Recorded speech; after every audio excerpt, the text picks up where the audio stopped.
Connie, go ahead. Okay, so hi everybody. This is a speaker event with Erin and the Fun Moms group. The Fun Mom stands for Fremont Union City, Newark, and I knew Erin from a program called A Better Chance. She was working there, and it helped us get into a private school. It helps diverse children get into independent schools, which are otherwise not so diverse. But Erin was there, and I met her, and she was great. She was very, very knowledgeable. But ABC started changing their organization, and Erin found an opportunity to start her own business. And she's here to help us learn about the schools in the Bay Area, in the North Bay Area, more like. So here's Erin. Awesome. Thank you so much. Yeah, thank you. It's so nice to be a part of this. I love the Fun Moms group. It sounds fun. I'm not a mom, but I'd love to join. And yeah, so, here's what we'll be discussing this evening, and I know that some folks on here don't have students who are old enough to be looking at schools, or maybe you're just starting to get into this, but I hope that you find this helpful in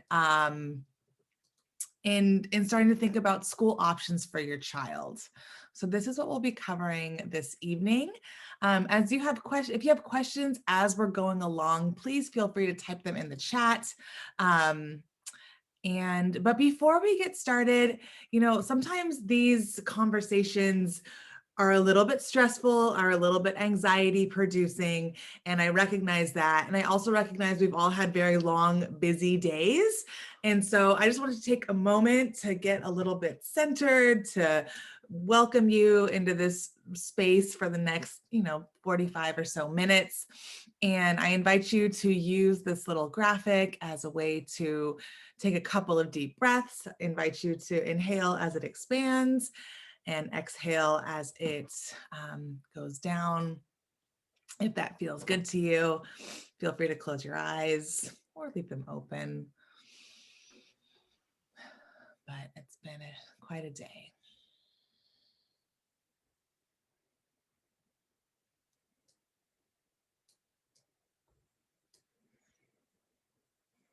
All right, thank you. So a little bit about me. I like to share this photo. This was me at 13 when I was getting ready to go from 8th grade into high school.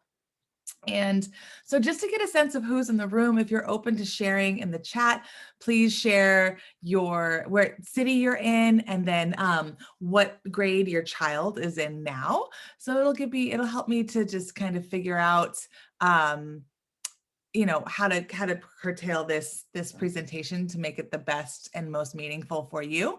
But my name is Erin Gevertz. I am a Bay Area native. I grew up in Foster City. I have 12 years of helping, as Connie mentioned, I have 12 years of helping place students into private schools here in the Bay Area and around California. I absolutely love this work. And I'm very passionate about helping promote educational access and information for families.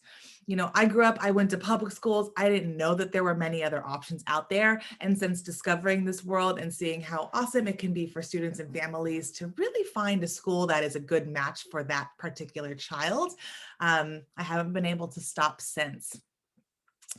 So these are just a handful of the schools that I have placed kids into.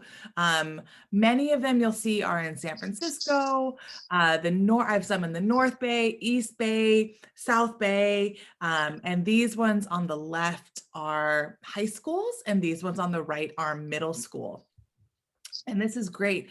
I see some folks coming in with 7th graders, 4th graders. If you have a 4th grader or 7th grader, it's a perfect time to start to think about this, because next year is when you'll spend, the year applying for the school, so that by next year, this time, you'll know where your child will be transitioning schools. So welcome everybody. So one of the questions I want to answer tonight is, what kinds of schools are there? So this is just a brief overview of the kinds of schools that you can find here in California. So first is public schools. Every district has a local public, elementary, middle, and high schools that are great for your child, that could be great for your child. Oftentimes, these schools are a little bit bigger in size. They have some great resources that some independent schools don't have. They're able to meet the needs of students with special needs, usually, which is great. And they offer a variety of resources for families. So everyone goes to public schools, regardless of where you hope your child ends up. I strongly encourage everybody apply to public schools if they're transitioning out of their current school. California also has charter schools, and charter schools are also free, like public schools, but to get in, there's an application process. And to make it fair, to make the application process fair, they make it a lottery. So families are, the lottery process. You choose 100 names out of the hat, and those are the families who are invited to join into the charter school entering class that following year. A lot of families like charter schools because they are smaller than many public schools, so you get more of that individualized attention. And because they're often outside the district, there's a little bit of flexibility on the curriculum that they get to share with the students. So that can make some really unique learning experiences. Now we're going to talk about private schools. So there's two different genres of private schools. The first is called a parochial school, and parochial schools are often affiliated with a religion, right? So, and affiliated with the archdiocese. So this could be, Moreau Catholic, Sacred Heart Cathedral in the city, St. Ignatius. These are schools that are often associated with a religion. You don't have to necessarily affiliate with that religion yourself to attend there, but there is some element of religion involved, usually in the school day. They're also outside of the school district so that they're able to create their own curriculum for the students, make sure you meet the state standards, and there's tuition. Oftentimes their tuition point is a little bit lower than that of the independent schools. So independent schools is the last category of schools that we can discuss today. And these are private schools that are not necessarily religiously affiliated. So, and there's two kinds. There's day schools, which are when your kids go to school in the day and they come home at night. And then there's boarding schools. And boarding school is typically something that you would think about for high school. There are some middle-aged boarding schools, very few. They're very competitive, none here in California. But the boarding schools, there's some great ones in California and all across the country where students can go live there, and then come home on vacations. Or if they're closer, like there's one in San Anselmo, they could come home every weekend. So those are some of the options of different types of schools that are available here in California for your family to start to consider as you're thinking about what's next. Now, oftentimes a family will hear about a school from somebody and say, I want that school. And that's a great place to start. But my philosophy is to keep an open mind. I think that this is a really exciting time. These transitions from elementary to middle and middle to high school and high school to college is a really exciting time for you to explore what's out there. And while you might have heard of something, there might be something that you've never heard about that could be great for your child. So wherever you are in your scholastic journey with your child, I strongly encourage you to keep an open mind as you're researching and learning about schools. And in your research, these are some of the factors that I'm going to suggest that you consider, okay? So the size of the school, right? Where is it located? What kinds of clubs, I was talking to one of my clients today and they were saying their daughter does capoeira, which is like a Brazilian martial art form. And they said, do you think there'd be a class? And I said, I don't know if they'd have a class, but they might be a club for that. or that's a really cool leadership opportunity for the student to start to share with people. So there's all kinds of classes and clubs. A lot of these private schools in particular have like a mission, the mission statement of the school. You want to think about how that resonates with you and aligns with your family's values. What are the facilities like? What kinds of learning supports? If your student has different learning needs, you want to make sure that you're learning about what they offer to ensure that your child's needs will be met. Any questions about researching schools?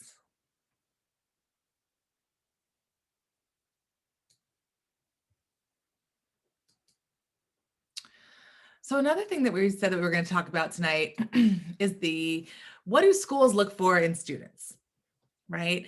And this pyramid is generally geared towards middle and high school applicants. If you're looking at kindergarten, there's no interview for there's an interview for the parents for kindergarten, but there's no child interview for kindergarten, for example. But this is what schools are considering, right? So schools are considering the whole child when they're thinking about building a class or adding to their existing class. So one thing is an interview. Oftentimes, particularly for high schools, the schools will have an interview with someone from the faculty and your child about really just getting to know the child. It's not like a work interview like we adults have experienced. It's more like, to learn about the kid's personality, to learn about what they like, how they show up in class, how they present themselves. So the interview is definitely part of it. There's also the academic profile, which is comprised of the student's grades, test scores, and the application itself, right? So the essays and short answers, all of that, very important as part of the academic profile. Going down on the left, I put test scores in parentheses, and we're going to talk about this, but this past year with COVID, test scores were out the window, okay? A lot of schools went to something that was called test optional, and students were not required to take a test. So this usual piece of an application that schools relied on was gone. And so I think that what replaced it really were the student skills, right? So what are they passionate about? What are they good at? From the teacher recommendations, a lot of this information is gleaned. And also the passion for their particular school, right? It's not just like, I want to go to your school because it's better than my public school. The question is, why do you love our school? What is it about, this school that makes you really want to come here? And so when students were able to vocalize that and share that with the people in their interviews and through their applications, I think that weighed heavily this year. And of course, the last part is their interest, right? Schools want kids who are going, because these schools are small, they want students who will get involved with sports, arts, technology, whatever it is. They want kids who are going to get involved. And so the student interests are very important, and and that kids are able to share those with their school. So speaking of COVID-19, if you're thinking about applying to schools next year, these were some of the adjustments that happened this year. I just wanted to kind of share with you. Everything was virtual. As you know, we're living in this interesting virtual world, generally speaking now. So the open houses where you as a family would get to usually go to the school and see the school, everything was virtual. I was just talking with Connie, and she was sharing how she checked out this high school and they had this beautiful virtual tour. So it's pretty awesome that now we can virtually see what the school campus is like, what the resources are like, what the facilities are like. It's tricky because we can't feel it. There's something about being able to walk into a school and feel the ambiance, feel the people out.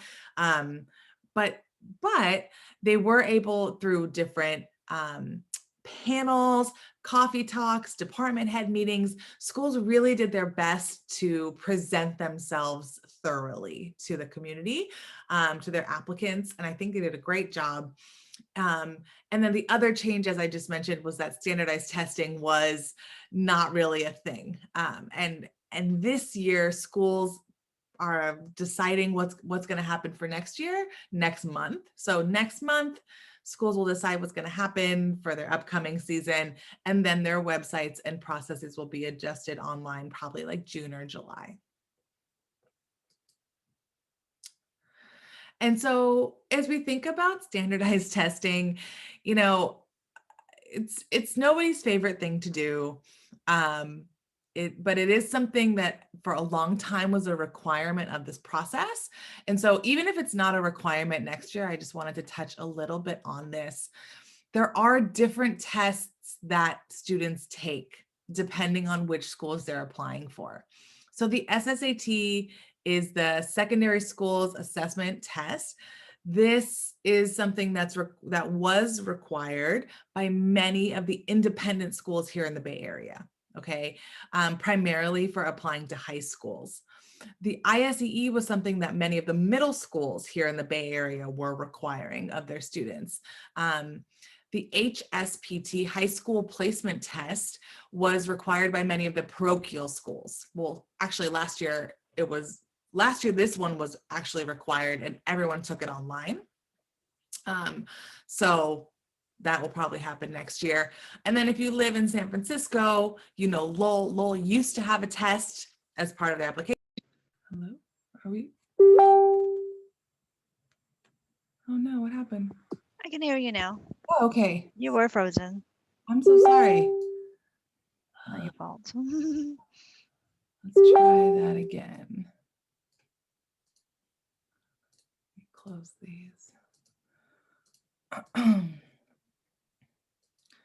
Everyone likes talking about standardized testing so much, it just froze. Are we back?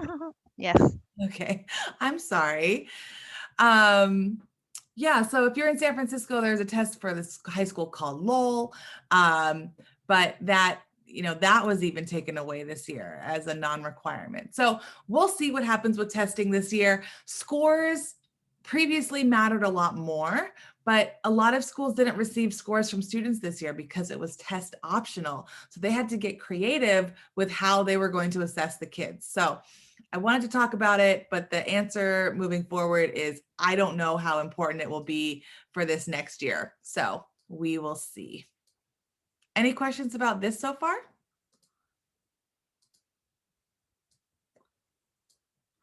All right, moving on. So the process. So if you're thinking about applying for schools for your child, if you're in 4th grade and you're going to be looking at 6th grade, or if you're in 7th grade, or even let's say you're in 8th grade and you're not happy with the 9th grade placement. So if you're currently an 8th grader, you'd be looking at 10th grade. You know, here's kind of what the process would look like. So this, starting now through summer, is about creating your list. And remember to keep an open mind, creating your list, doing some research, starting that test prep, because it never hurts to know how to study for a test, even if you don't end up using the scores. From there, you know, September, October, reading through documents, solidifying your school list, and then starting to visit schools. So you'll be visiting schools, maybe virtually, maybe in person. We'll find out. But you'll start to visit schools somehow, some way, start to get to know them. And then once you visited and you decided you wanted to apply somewhere, then you'll work on your applications. There are student applications, there's parent applications. And if you're applying for, you know, elementary or middle school, the parent applications are a little bit more intense. For the high schools, it's a little bit less for the parents. It's more for the student. As the student gets bigger, there's more work for them. Obviously in college, it's just the student. There's really no application for the parent. Part of the application does include teacher recommendations and transcripts. So you want to make sure you give your current school plenty of time to get those done. You know, it's nice to be nice to your teachers when you're asking for those. Applications are due in January and February, so that will be done. And then by March is when the decisions are communicated. And then by, like I said, early spring, this time next year, you will know where your child is heading to school. So that's a little bit of what the process looks like in a very small nutshell. You know, there is certainly a lot of work that goes into each one of these steps, but that's a little brief overview of what's to come. Any questions about the process?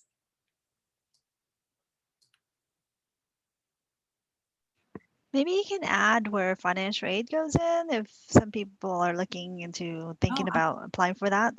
yeah, definitely. Yeah, those that would fall here with the application deadlines. So financial aid application deadlines are usually January, February. And that includes having your taxes ready. So if you're starting to get into the private school world, then you will have you'll need to have your taxes done. You're not going to be waiting until April 15th anymore. They're going to need to be done sooner than later. Thank you for that, Connie.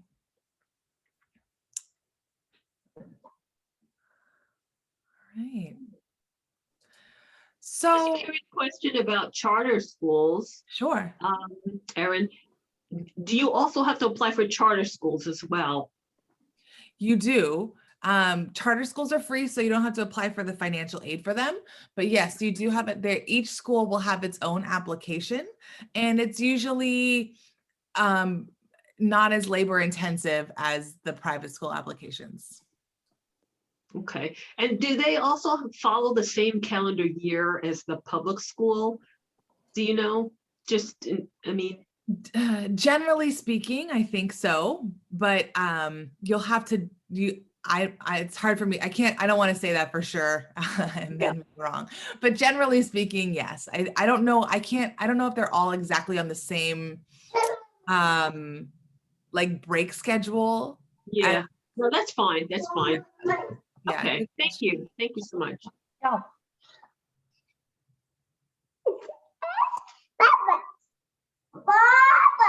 Any other questions before we move on? All right. So, I, as an educational consultant, I love working with individual families. And so I just wanted to give a brief overview of what the benefit and what it might look like to work with me or another educational consultant, if that's what the route that you decide to take. I started this business last year after having done this for 12 years. And even families who had been through this process before found it really helpful. I think the parents and guardians found it very helpful to have somebody else be the one to say to the child, okay, let me see your essay. Okay, let's work on those short answer questions to kind of relieve some of that stress and also get some guidance with some of the things that we'll discuss. So I just want to give a brief overview of what it looks like to work with me. So our first thing would be to have an inquiry call where we would just get to know each other. You would decide, similar to the research you're going to do on schools, you're also interviewing them, right? It's not just them interviewing you and your child. You're interviewing them to decide, is this a good place for my child? Regardless of what I've heard from other people, is this what I think feels right for me and my family? So it's the same thing with working with a consultant. So we would have an initial conversation. I would learn a little bit more about your child, talk about how we would work together and talk about the next steps. And then from there, there's some required paperwork that I would ask for you to send in to me. And then we would have our whole family meeting. And this is probably 60 to 90 minutes. And it's really a chance to meet you, probably over Zoom still at this point, just because COVID, but really getting to know your child, starting to build that relationship, and then likely coming out with a school list. So the school list is something that I would help to compile for your family based on your child's, all the records that you would have sent me, the conversation that we're having, my knowledge of placing kids in these schools for all these years, and really thinking about who thrives in these schools, what programs do these schools offer, what might be some schools to consider that you hadn't considered before, and your family's values. And so that's what we take into consideration when we're making our school list. From there, you would do your research and start to think about why these schools might be great for you. And then I start to help with applications. So I do not write anything for you, but I do review parent statements, student statements, help kids to choose meaningful essay topics, help to figure out the online tools, and obviously, help with that financial aid piece, because those forms can be tricky. And I have years helping to, families to get those done.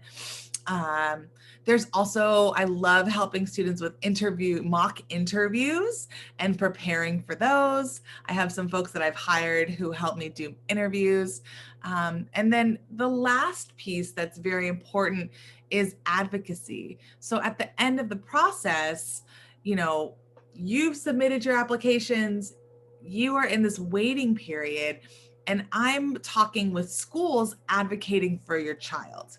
Sharing how it was to work with you, sharing your child's strengths, and really helping to hopefully push a little bit, to help your child get accepted into some of the schools that you have decided to apply to and that you're interested in.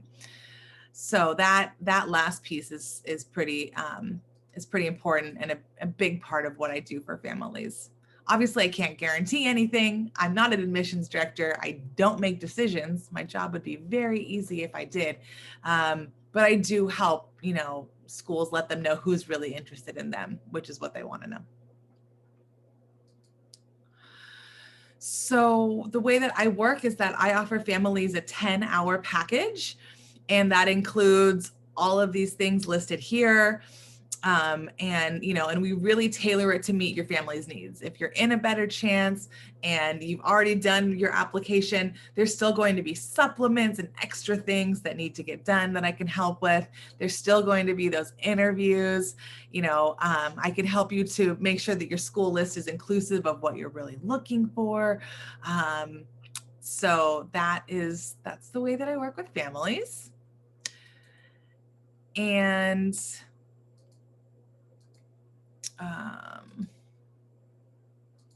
yeah, this is also all on my website, but yeah, so ultimately, I really am just passionate about helping guide people through this process. I think it's so exciting for families to get excited about school choices, school options. We live in the Bay Area where I have so many amazing schools for your kids to consider, for you to think about and learn about. And if you've taken boarding schools too, I've been to many of the boarding schools in California to visit. There's some phenomenal resources out there. They're no longer just for kids who are misbehaving, they're for kids who are really thriving. And so if that's something that you're considering, I would love to help you figure out what schools might be great for you and your child. And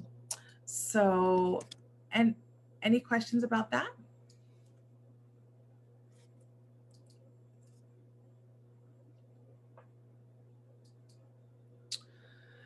And so before we just go to a final kind of Q&A section, I just wanted to say, I think as a lifelong educator, I believe that education doesn't just teach work, right? It actually needs to teach you life.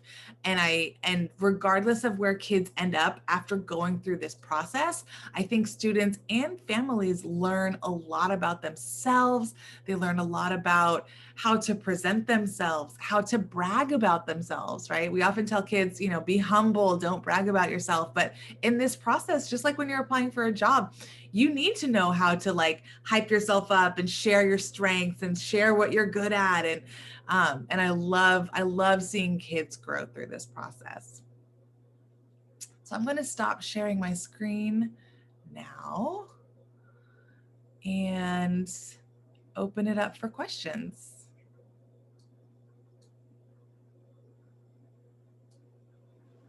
Hey, Erin, how was it this year with COVID? And are there a lot more families trying to apply? Have you heard from I don't know, when you talk to some of the schools, what are their applicants like to the spaces that they have available?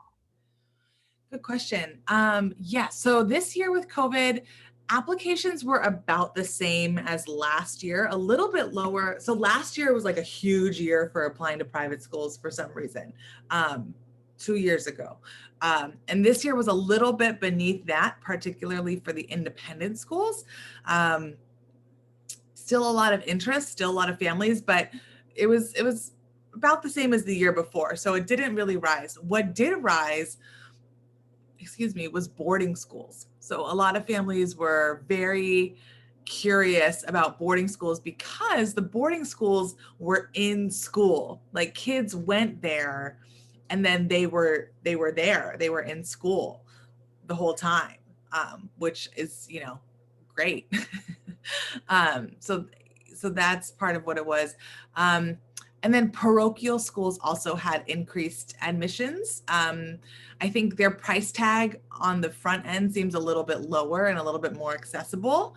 So parochial schools had more applicants this year than before, at least the ones that I chatted with.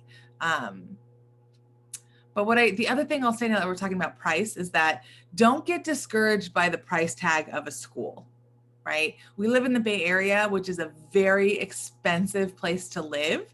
And so oftentimes families who are making $250,000, $300,000 still qualify for some level of tuition assistance. So I just wanted to put that out there that like, don't let the price tag of a school scare you away from applying, because you never know, what's available. Any other questions this evening?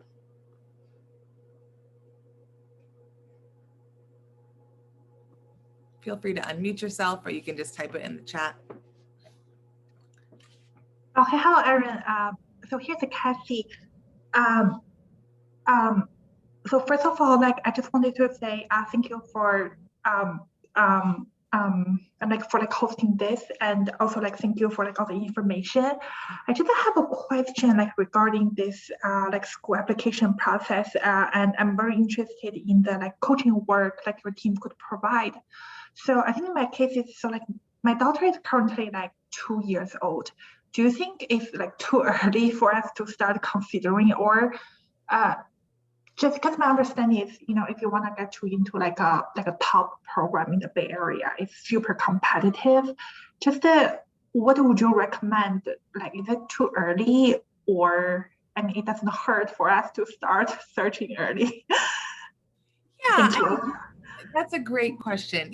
And I have to be honest, I've never done kindergarten admissions. I don't really know what to do with a 4-year-old. But I think, what I do know about preschool education is that, reading and writing and practicing those things at home is important. A lot of schools are no longer, when you're looking at kindergarten admissions, schools are looking at your student, but they're also looking at you as a family. Okay. And so just like any school, it's your whole family coming into this community. And so they want families who are, authentically themselves, who want to participate in the school community as they can, who will be, nice additions to their school community. So I'm sure your daughter or son will be going into preschool soon. But I wouldn't worry, there's no test score that this child needs to practice for or anything like that. It's really just, just helping your child to develop emotionally and academically as a little person. Okay. Yep. Thank you so much. Yeah, welcome. Helpful. Yeah, good. I'm glad it was helpful. Along that line, not you, Kathy, because I don't know what to do with the 2-year-old, but if you have students who are considering middle or high school, I'm just putting my scheduling link in the chat.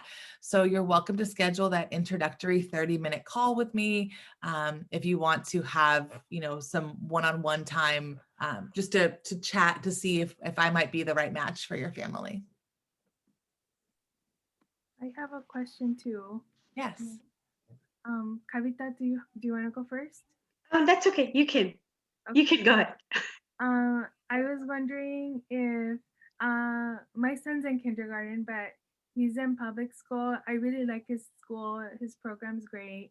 But like you mentioned, like keeping an open mind. And then maybe you can talk a little bit about like what a child looks like when they're thriving in a school as opposed to just like kind of complacent. So like maybe like I never thought about really like switching him to a different school, or like maybe a private school would have he would like thrive in a different school as opposed to just be like complacent. So can you talk a little bit about that? Yeah, thank you.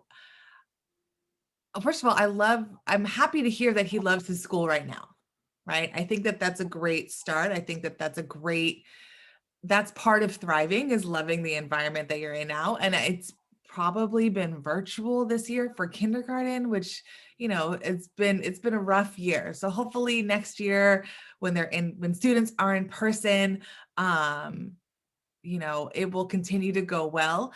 And thriving looks, it's growth, right? Not every day is a kid gonna, ideally every day your kid would come home from school and say, this is what I learned today, right? I love school. School's amazing. Kindergarten through 12th grade, there will be some days that are not great days. There will be some days where there's challenges. So to answer your question, I think thriving means being challenged, right? And in kindergarten, what does it look like? Maybe you're learning how to share, you're learning how to play with other kids, you're learning some of the structures about just being in the classroom, and reading, right? And if he's reading above his grade level, then maybe making sure that the teachers are helping to continue to give some of those challenges so he's not bored in the classroom. Same with math, right? If he's a little bit more advanced, then making sure that he's getting that help that he needs, or if he's a little bit behind, then making sure that he's getting that help that he needs from his teachers and the school community. And that hopefully, you as a parent feel like your reasonable requests are being listened to and honored. So I think that's important. And if he loves where he is, I generally, I think it's okay to consider other schools also. But I also know that usually like elementary schools end in 5th, and that's like a natural break to go somewhere else. And so that's generally how I think. But let's say he comes into 3rd grade, and after 3rd grade, it's his school isn't challenging him enough, or you're seeking something else, or whatever you might be wanting elsewhere, then it might be interesting for you to start to think about what else might be out there. But if your student's happy where they are, like, that's great. That's really great. Does that make sense? Does that answer your question? Yes. Awesome. Hi, Erin. Hi, I had a question. Sure. So my daughter is currently 7th grade in Fremont. So my question to you is, currently, of course, COVID has, changed. So her first year of middle school experience is from a room. So maybe it's not a atypical middle school experience that she would have had, but I would like to believe that it's somewhere close. I mean, with respect to the teachers and curriculum and stuff, she is not being challenged, if I can use that word. Is she complaining? Every now and then, but the complaint is not about the challenge. It's about like it's boring or like not interested. So there are ups and downs. My question to you is, I think what I'm trying to understand, like maybe from a parent's perspective as well, why, like how do I figure out if my child is what my child is seeking, if that's even possible for a 12-year-old to kind of figure out that, oh, I mean, because more challenge would ideally translate to more work. typically, right? More work. So there is a part in my head says that, okay, if the school is not challenging, then should we do an out, like, external tutor kind of a thing, right? Just put her in some extra classes. And those are the academic part, but I'm assuming that a big part of choosing any school outside of your public school is probably the overall experience, like you said, the clubs or the certain experiences that not at least the Fremont schools don't have, maybe because of budget cut or whatever. I mean, that's a different discussion altogether. Is not provided. But where do you start? I think that's where I'm trying to understand. Where do I start even thinking, exploring the options? And so how much of it's me and how much of that is my daughter? I guess I'm just trying to, I don't know if the question is making sense because it's all. Yeah. Okay, so let me think. So it's hard. We're never going to know everything a 12-year-old is thinking. Okay, I'm just going to start there. Yes. That'd be nice. But that's Yes. okay. And I think that one thing in middle school is helping students explore their passions, right? And what I've seen in COVID is a lot of kids have started, researching, watching YouTube, figuring out like what, doing something that they're passionate about or getting into something. And so I think that's a really good place if she wants to learn the ukulele, or if she's been making friendship, I don't know what she's into, but whatever, Right. then continuing to help her to explore those passions that she's expressing, that she's interested in, right? Okay. Because that is one way that you're, when you're excited about something, then you're ready to, like, for more of it. I also would encourage you to, and I don't know what it looks like when she gets her report cards, but I think that, either with her teacher or with you at home, setting goals, and like reflecting on the year, right? Like, it's been a heck of a year. So reflecting on the year when it's done and saying like, okay, like what went well this year, and like getting specific and like, what do you think you could do better next year? Or like, math, wow, you got all A's in math. Was it really easy for you? And so starting to have some of those conversations about her self-reflecting on her as a learner, I think is just helpful for kids, right? So it's not just the teacher saying, here's your grade. It's like, no, what am I learning? Right.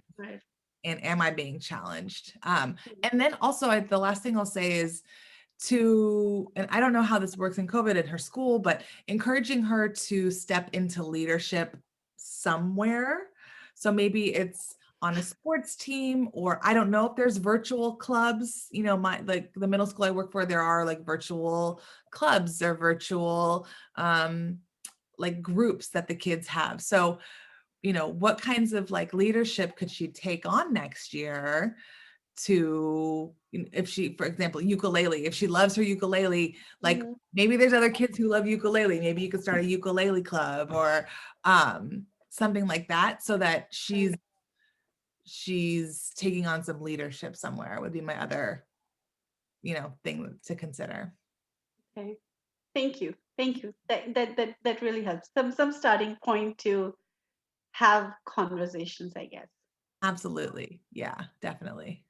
Thank you. And kids love to talk about that. Well, kids sometimes love to talk about themselves. So, so it's helpful to like reflect on the, like, I don't know where those kids are. I don't have those in my house. Okay. My kids make my kids talk much better to other people than self-reflecting. I mean, I think a big part of it is that my daughter is a little shy, if I can say that. Of course, she has her pockets and her, like you said, if it's something that she's passionate about, she might come out more forthcoming. But so she has kind of enjoyed the COVID distance learning in some capacity. But at the same time, I've also heard like how certain classes are just boring because it's not interesting enough. But I understand probably the virtual aspect is there because there's no whiteboard, there's no actual discussions and stuff. So, Yeah. but thank you, Erin. I know those are good starting points. Yeah, absolutely. Thank you for that question. Someone whose name is iPhone, is your hand raised? Maybe Yes. Gail. Oh, hi, Gail. Hi, I have a question. I've been homeschooling my children for the last couple of years, and I was sort of thinking of homeschooling them up to high school. And so my primary concern is, well, one thing is, would independent schools still be interested in having them in the school if they've been homeschooled? Would that sort of kick them out of the running? And or even, parochial schools, but I don't know. We're a non-religious household, completely non-religious, so I don't know. But I think independent schools might be a better option than our local public school.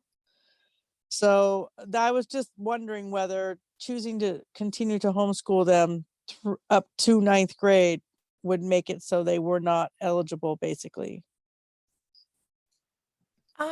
Thank you for your question. Yeah. No. Okay. I mean, as long as there's a whole like homeschool association, right? Mhm, And right. it's like there's classes and then they get grades and as long as you're following the correct protocol that I don't know all the protocols about, but I know that there's like a protocol and there's like testing, to make sure that the kids are learning what they're supposed to be learning, etc. So as long as you're doing that, Well, we're not doing that kind of homeschooling. I've never heard of that kind, but we're not doing a charter school. We're doing homeschooling from home. but is there like some sort of a curriculum that you're following or some sort of like how do they get grades? They don't get grades. Do they get assessments? No. Do they get any sort of like well, how old are they right now?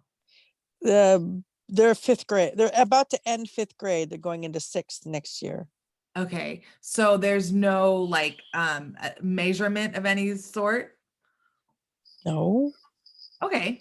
So I would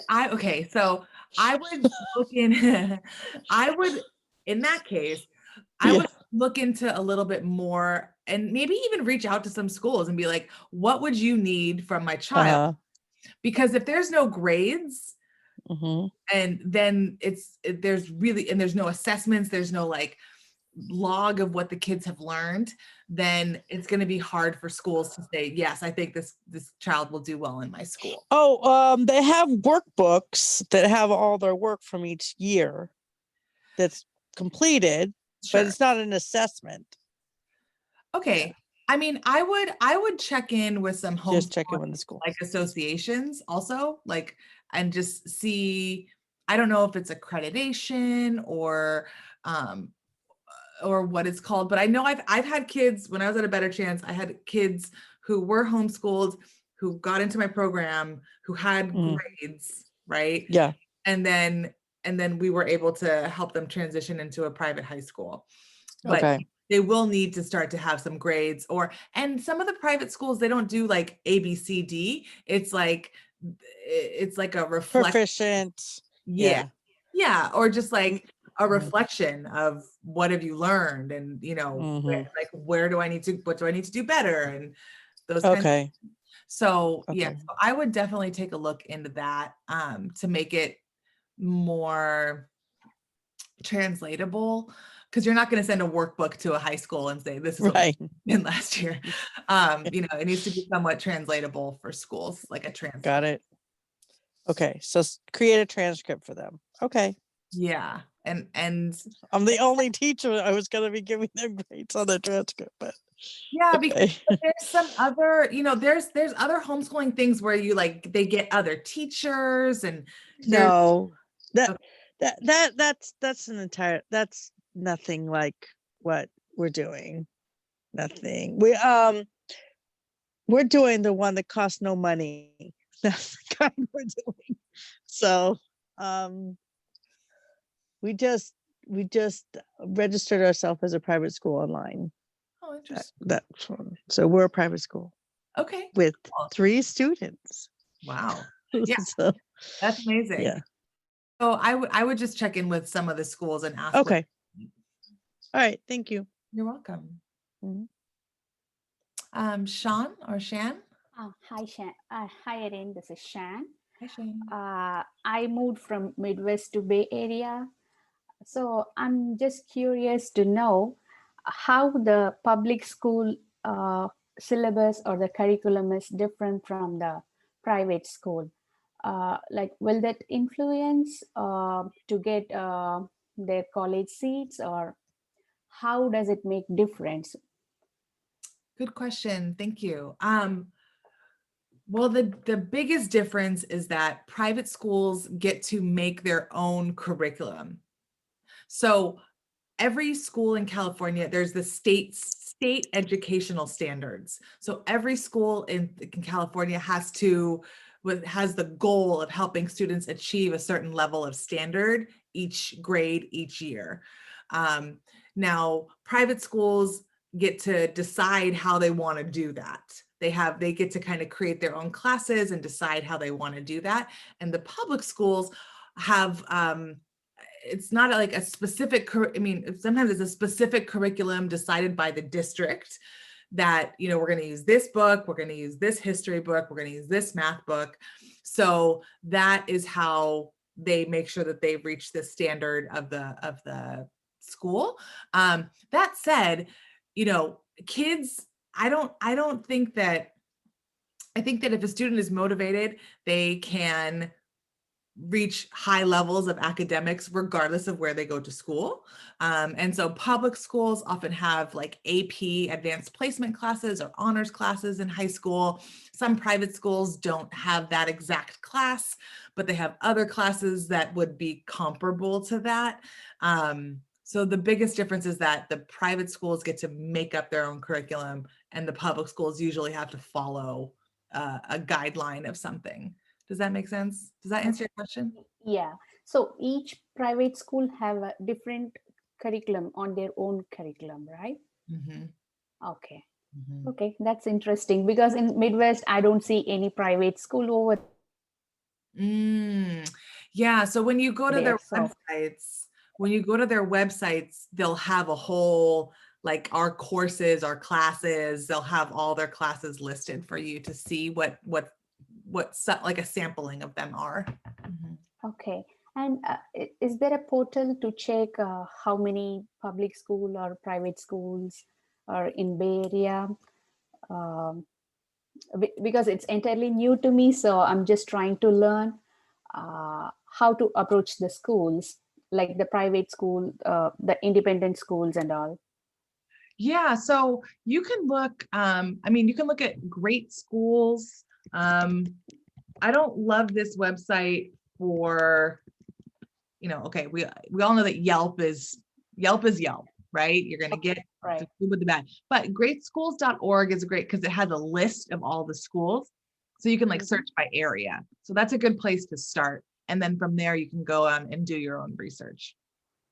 You can also just Google Maps. Sometimes I'll just like Google Maps schools in an area, and then you can start to play around with that. Okay, yep, that's a good idea. Thank you. Yeah, and last one more question.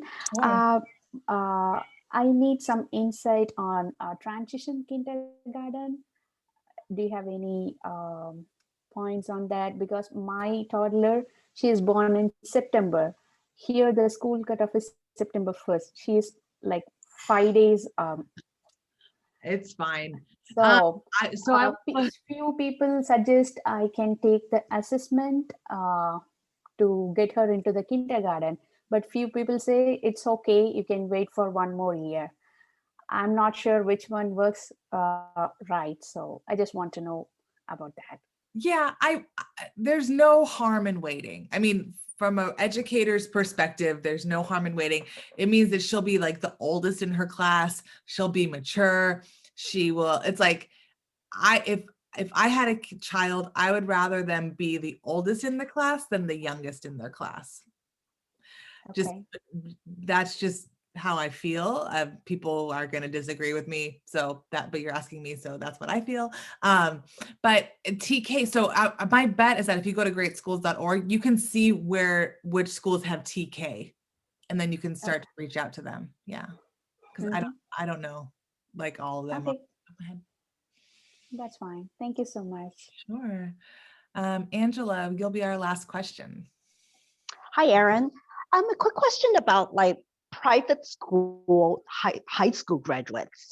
In terms of the pathway towards college, do they usually, or do you find it more private school graduates will pursue like private universities versus UC or CSU, like public universities? Only because from the environment or from the community that they brought up, because they're from a more like a small kind of like an environment communities versus when you go back to like a public university, it's much more competitive.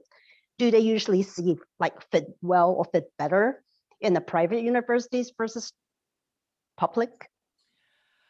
I'm not going to speak. I don't know how, I don't know if I can speak to generally how kids fit, but I think that what kids in an independent or a private school get is they get somebody like me whose job it is, that's like a small group of kids to help each student individually apply for schools that are right for them. And because of like the small tailored nature of it, I think that their lists might be broader to include more of those smaller universities that you're talking about versus just going, and saying, okay, I know the UCs, let's apply to the UCs. Does that make sense? So I think because it's like a more tailored, now you can also get the same tailored approach by paying a college counselor to help your child. You don't have to pay for a private high school for 4 years in order to get somebody like that. Like, so I do middle and high school. I don't do college. That's like a whole different thing.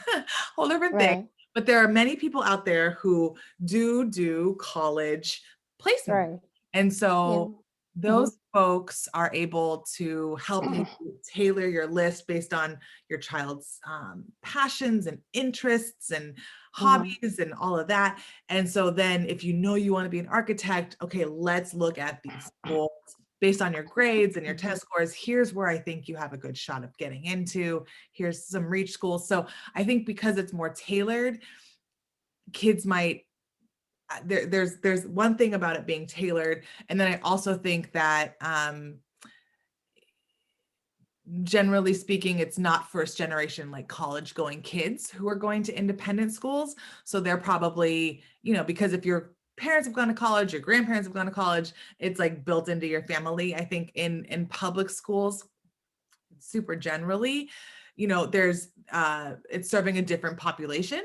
And so there might be just different challenges that will come up for that. But I don't think that going to a public or a private high school necessarily hinders your chance of getting in somewhere. Okay. Okay. Yeah, because actually I'm in sort of like in the middle of like considering I should, because my children in public school right now, because if they switch to private school, so what would be next? Okay, after the graduates, but this is more like a kind of like a mid to long-term plan ahead, if I decide I'm going to switch.